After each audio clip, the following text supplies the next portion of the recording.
Good deal.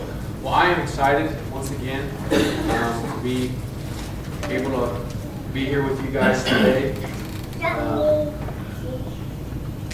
Today we're probably going to be shorter than the other day, so some of you are going to be excited about that. But we're kind of following along in this series that I feel like God kind of led me to study and what it means to follow. So the first week, just to recap, was Jesus Says Follow, and how it's a little bit different than the game Simon Says.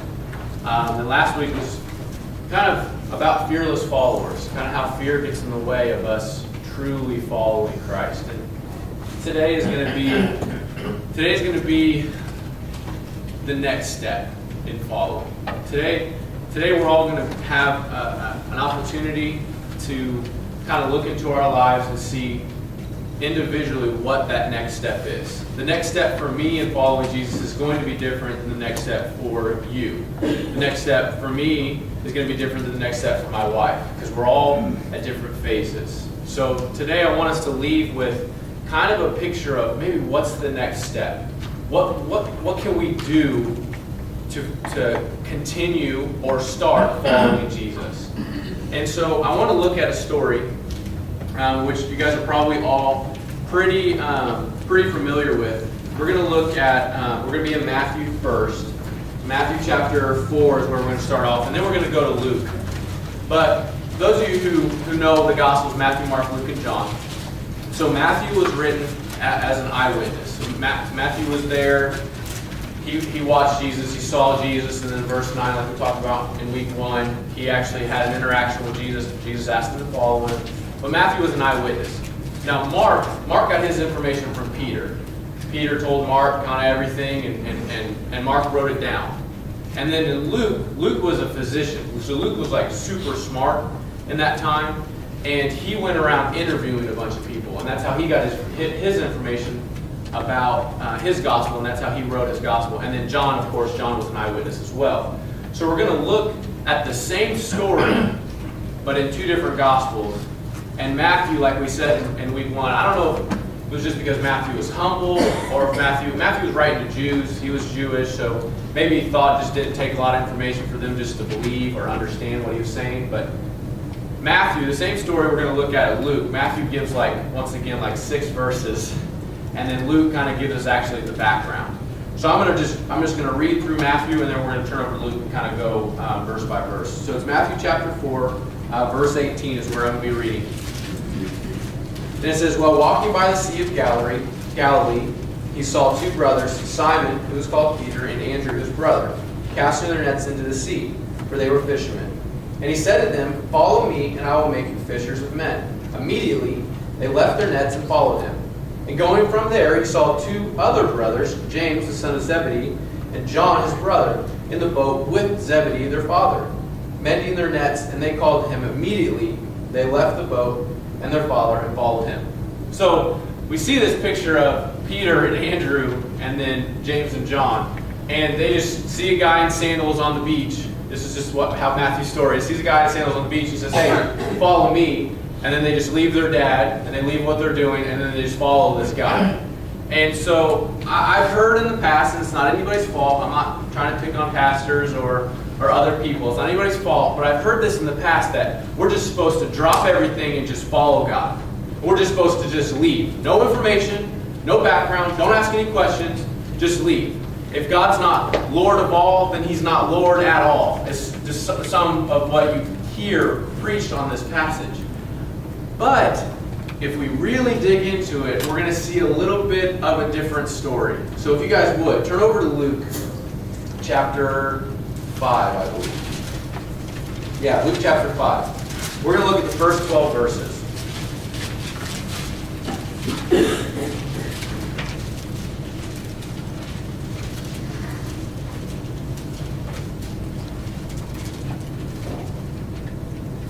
So I have 3.5 pages of notes, which are not big pages, okay? But the last 2 weeks we had maybe a page. So I say we're gonna be short, but we're gonna kind of go quick. Okay, so verse 1 in Luke chapter 5, it says, on one occasion, or on that day, It says, remember, this is the same story, okay? It says, while the crowd was pressing in on him to hear the word of God, he was standing by the lake of Gennesaret. The lake of that word, I can't pronounce it, I know, my apologies, is the same as the Sea of Galilee. It's the same place. So I'm going to say the Sea of Galilee just because I don't want to keep messing up. So it says, they heard the word of God. He was standing by the lake or Sea of Galilee. So we just saw the first story was just Jesus is there. He says, follow me. They just leave everything and follow. But here's the background. Jesus was actually preaching the word of God right there at the Sea of Galilee. So following Jesus always starts with information.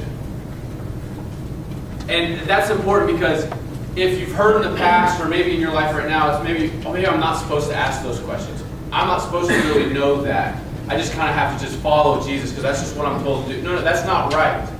Because information, Jesus in the Gospels and in the Bible, we see him.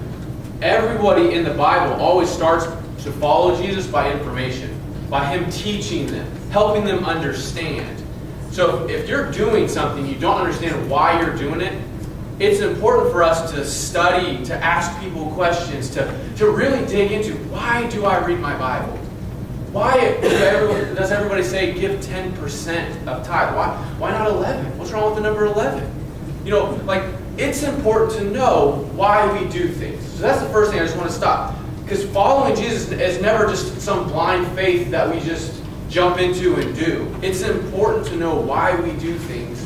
And Jesus himself never just says, follow me, let's just go. No, it always starts with information. We'll keep going. It says, and he saw 2 boats by the lake, but the fishermen had gone out of them, and they were washing their nets. Okay, so he saw these 2 boats. So I'm a very visual person.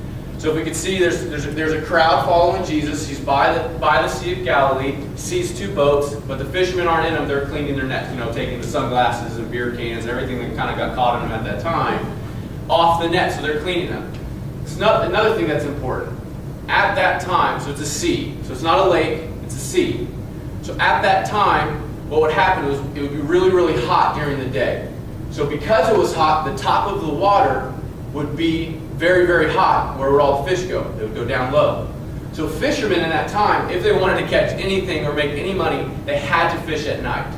Because when the water cooled, the fish came to the surface. And they didn't have deep fishing equipment to fish during the day for the fish down low. They just had these little nets that they drug by the boats. So they had to fish during the night. So these fishermen are at the end of their shift. It's important to know that they're at the end of their day. They're cleaning their nets up, which is kind of a longer process. They're getting the seaweed and everything. Then they end up folding their nets up, putting it in the boats. Then they probably go to sleep for a couple hours, and then they're back out the next day. So it says, they were washing their nets. Getting into one of the boats, which was Simon's or Peter's, he asked him to put him out a little from the land. So he just asked Peter, he said, hey, I'm going to get in your boat. Can you just, it doesn't really tell us if Peter got in and kind of, rowed him out a distance, or if he just kind of hung a rope out there and just kind of kicked him out there and just kind of helped. But we know that Peter's close enough to the boat to either be holding it or he's actually in the boat with Jesus, which is important. And it says, he asked him to put out a little from the land, and Jesus sat down and taught the people from the boat. He said, when he had finished speaking, he said to Simon, so he asked Peter, he said, hey, can you just put me out a little bit from the boat? Maybe it'd be a little bit of an inconvenience. He's just like, hey, just kind of push me out there. Then he taught the people. So it's important because Simon's hearing everything he just preached. And at this time, Jesus is just a prophet. He says, put out into the deep and let your nets down for a catch. Remember, they fished at night. And he just got done doing the last thing that he was supposed to do before he goes in for the night. He just got done cleaning his nets. So for Jesus to ask him, hey, let's go out and fish again. This is a bigger deal than just like, hey, grab your fishing pole and some worms and let's just go talk, Peter. This is a big ordeal. So Jesus is asking Peter something that's really inconvenient. And that's all it is. It's a really inconvenient, time-consuming thing he's asking them to do. Go grab the nets that you just cleaned. Let's go back out. During the day, by the way, which as a fisherman, you're probably not going to catch anything because all the fish are down low. That's why you go at night. So this is a very, very inconvenient thing that Jesus is asking. It's not just like maybe you guys ask your kids or grandkids or whatever, hey, let's just go grab the poles and let's go fishing, for an hour. It's quick, easy, fun, relaxing thing. This is not that type of fishing. And so he says, put out into the deep and let down your nets. And Simon answered, he said, Master, we toiled all night and took nothing.